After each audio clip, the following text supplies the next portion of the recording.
ఆలోచిస్తూ ఆ పనుల మీద వాళ్ళు ఉన్నారు. అంటే మనిషికి తెలిసినటువంటి జ్ఞానం ఎలాంటిదంటే, ఇప్పుడు భూమి మీద ఉన్నటువంటి సమస్త జీవరాశులు కూడా కొంతకాలం ఆయుష్కాలాన్ని కలిగి ఉన్నాయి.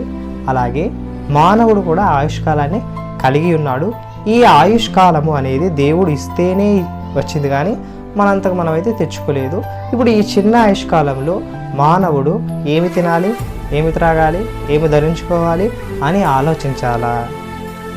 లేకపోతే ఇప్పుడు చనిపోయిన తర్వాత ఎలాంటి మనకు బ్రతుకుంటుంది, ఎలాంటి శరీరము మనకు వస్తుంది, అలాగే చనిపోయిన తర్వాత మనకంటూ ఒక బ్రతుకుంటుందా అని ఆలోచించే వాళ్ళు చాలా తక్కువ. కేవలం శరీర సంబంధమైనటువంటి ఆలోచనలు కలిగి మాత్రమే జీవిస్తున్నాం, కానీ